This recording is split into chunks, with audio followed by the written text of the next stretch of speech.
So here I am again. I will probably do this unloading, unboxing, if you will, video of what I got from that project that I worked on. I was able to pick because there's just so much stuff.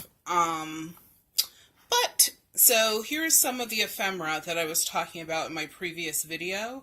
And look at this. Someone actually hand wrote this. And it almost seems like this is like an autograph book or something, because they would skip every couple of pages and then someone would write a message. And these are all from 1925. And I wonder if it's from when this lady and her family immigrated to the United States. So you can see all the different I'm skipping so many pages, which is fine because you don't want to see every page, but there's hundreds of messages in this book.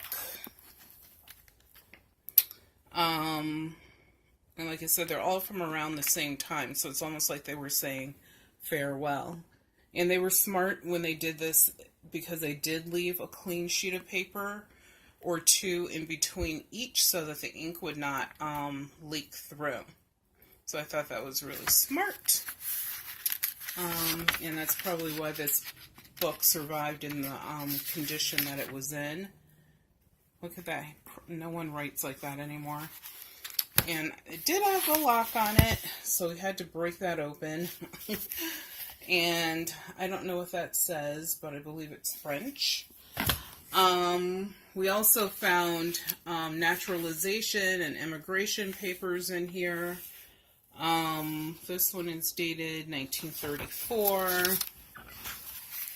This is one of the people that immigrated, and actually says Immigrant Identification, United States. So anyone that's Caucasian and forgets that Caucasians were never in the United States or the America's first. Here's an example. Talk to your grandmother, talk to your great-grandmother, let them teach you about your history. And then you'll hopefully appreciate what your folks had to do to get here. And you will, be less biased of other people trying to also, move to wherever they want to live. But this is dated 1940. And she was born in 1867. So, she's no longer alive. And it says on this that she's from Germany. And this is a book. It's almost like a passport, and look at the German symbol in the middle. With the eagle. But it has all sorts of stampings and stuff in it. And this one says 1934 for that particular page. But it's a complete, book of, I guess they traced her travels or whatever. And this is her daughter. The picture that you saw, that lady on the immigration card, this is her daughter. And of course, she married an American soldier. And this was taken at a studio in New York, which makes sense since they would have had to go through Ellis Island. There's another picture of their son, which is in there. This, I'm not sure what this is. I think it's maybe family members, or maybe it's them trying to trace their travels for the immigration people, but it was inside of that with the immigration naturalization papers. There's letters that are written in French that went actually to Hartford, Connecticut. I don't know why number 5 is there, but there's even life insurance information from the 1950s, so it shows you that they stuck around for a while. This is from 1934, from Hanover. I'm not sure. I think that's Germany. And that's dated, 1934. This is from a hotel in New York on West Broadway. I wonder the Simon Strauss. Oh no, this is an import company. So they were importing and exporting something. And this letter is written in French. What's the date? 1926. And there's just a variety, you know, there's more letters that we have in our box. Some more letters here. I just wanted to pull out a few things to show you guys, because now I'm sort of looking at things in more detail. That's going to take forever. This is from 1924. I don't know what this is, but I will be looking it up. Oh, that's, it's something about the change of residence. Yeah, so there's a lot of ephemera that we got from this pick as well. So that was fun. I love ephemera. I do really well selling it. The thing with ephemera, part of it is condition. The other part of it, which is very important, is a subject matter. A third element is the age. Like, for example, we've had ephemera from the 17 and the 1600s, but it's not worth much because the subject matter is nothing special. You know, if someone is confessing a crime, or if, you know, they're part of history, if they were going down on the Titanic and they mailed their letter before they went down, like this has some value, what we have here, because of the unfortunate World War I and World War II significance. And so you're looking for things like that. Other things that don't have much value, what you do is you sell them in a lot. And, you know, people will pick out what they want, or they'll just buy the entire lot. So, you know, that's my tip for the day on ephemera. So in my other video, I told you guys that we had tons of costume jewelry.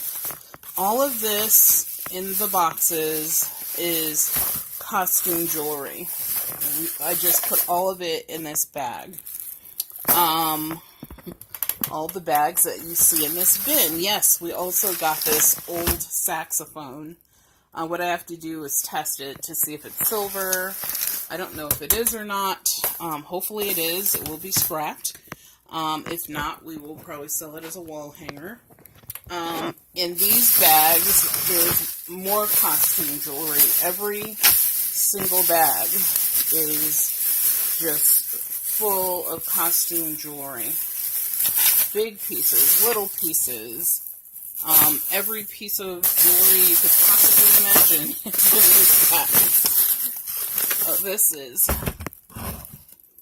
this cool key set that we found. What I have in this box are mostly all keys in this wooden box. So they're all, look at that, that has the shape of a horse's head. So we will be, I sell keys often. It depends upon what the key is. If you find any that are for Mills, M-I-L-L-S novelty, those sell really well. You can sell 7 or 8 of them for like $20. I think this is all bracelets.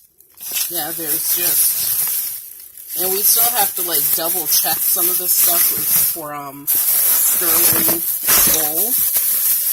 And this is another bag, if I could rip it open with one hand.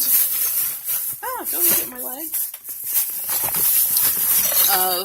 Which I don't think I'm going to be able to do this with one hand. Of jewelry. There's just a lot of pieces. Here is another bag.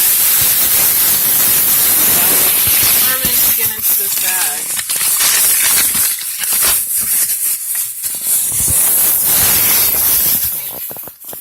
Another bag of jewelry and watches. So, we have a lot of jewelry just for one house. The other thing that we found were lots of vintage and antique toys. We've actually sold this dude before, so we'll wash him up a little bit and sell him as well. I can't remember what he's called, but he's a character from back in the day. Yes, another bag of jewelry. We have these. There's a couple. There's a rabbit over there. There's this wind-up toy where she pulls her little baby ducks. There were porcelain pieces, Beswick pieces, this old Snoopy thing, which I'm not sure how old this is, but he cooks, and I don't know what he does, but whatever. He's in there.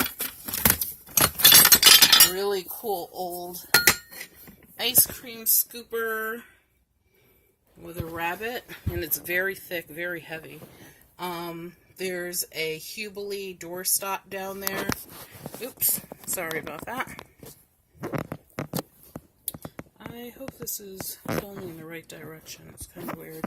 That's part of the Hubley doorstop. We found several camera things that were interesting. We don't know how we're going to sell these, but you can't really sell these online, well, on eBay anyway, because they have a tiny bit of gunpowder in them. But they're the caps that go in cap guns. And let's see what else we have. We have this piece from the 1939 New York World's Fair. What it is a stool. So when you were walking around, because the World Fair was huge, and this was the last World's Fair ever, we sold a few pieces from the New York and the Chicago World's Fair, for that matter. And what would happen is it was also a cane. So you could use it to help you walk, and when you got tired, you could sit down. They thought of everything. We have this industrial fan. We have 2 railroad lanterns. We have a cannon. We have a sword. We have books. And with books, we pick and choose. So we did not take every book.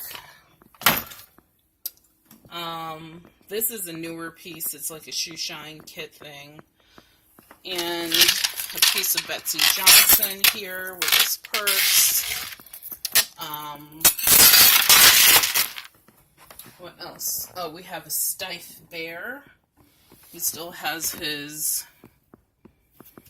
button in the ear. And this is not the first version of this bear, but this one may be worth $50, $60, maybe more, who knows. A menu that's from the 1920s, New York. I'm sorry, not New York, Germany. And filet mignon was $2.20 in there. We have Goofy telephone. We have a Mickey telephone that he has a backpack, and the backpack part is the phone. We have this 1960 retro mod purse by a French designer. You can't really see it well because the lighting is not good. This golfing game, a vintage piece of Popeye from that's olive oil down there, and we have the 3 twins somewhere. They're like egg cups. We have an old Lego set. I picked up those crystal pieces because they were new in the box and never opened, so I have to look at those more. We have artwork. We have a violin. We have, that's actually full of hats over there. More artwork on the side. Oh, what else is there? There's just so much more. Like, I could actually do like 7 videos if I was going to do like a more detailed video. This is a German powder box, and it plays music when you lift the lid. It's a little thing to turn for the music. So it was an amazing pick. We have a lot to go through, and it's going to be fun going through this. We'll do some research, some things I know what they are immediately.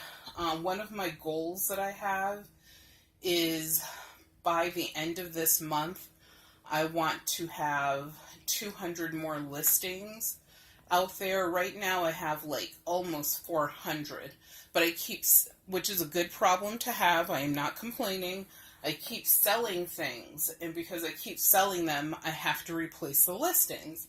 So I'm trying to find out like how I could get the most listed out there and, keep up with the demand, because basically I'm a one female team. Once in a while my husband helps, once in a while my daughter helps, but this is my retirement gig, so mostly it's me. So anyway, thank you guys for tuning in, and please remember to subscribe. If you have any questions about anything, or you want to see a picture of something, let me know. For more tips and tricks on picking, because you have to remember I picked an entire house, but I have been to the house 2 times. And so the first time we had a gigantic haul that we're still like going through and listing and selling, and some of it we sell like privately, some of it we sell on eBay, and very few pieces we do sell on Facebook. And the only reason that we only sell a few pieces on Facebook is there's really like no security behind it. And also I don't want to waste my time. So, if people are going to be deadbeats. And I haven't had that experience yet, but I'm sure I will. The more I do this, then, I'm kind of being cautious of that.